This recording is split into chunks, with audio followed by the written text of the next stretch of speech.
Here's the back of the TV. Yours will look very similar and it should be in the same general location and vicinity.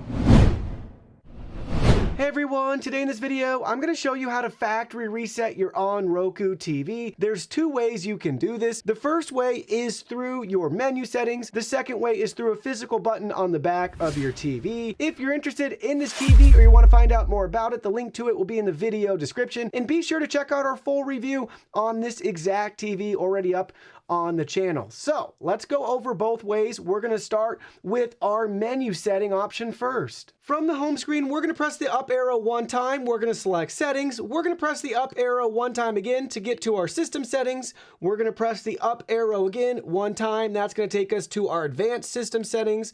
And we have our factory reset option right here. So we'll select that and we can choose to reset the TV audio and picture settings.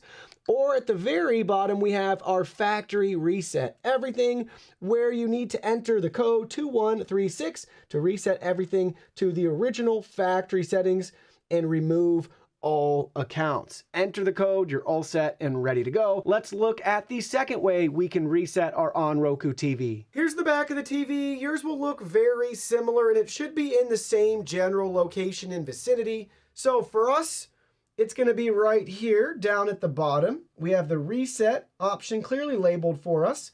And we have a physical button you can press and hold down for a couple of seconds to reset your TV this way. If you found this video helpful, please go ahead, give it a thumbs up, and consider subscribing to the channel for more great TV and monitor focused content. Also, if you want to join our Discord, go ahead, send me a picture of your TV setup. I'd love to see it. If you didn't like this video, well, first off, I'm so sorry, and I hope that you click the dislike button, and please share this video with somebody that you don't like. Could be a bully, a coworker, I don't care. Just go ahead and share the video with them.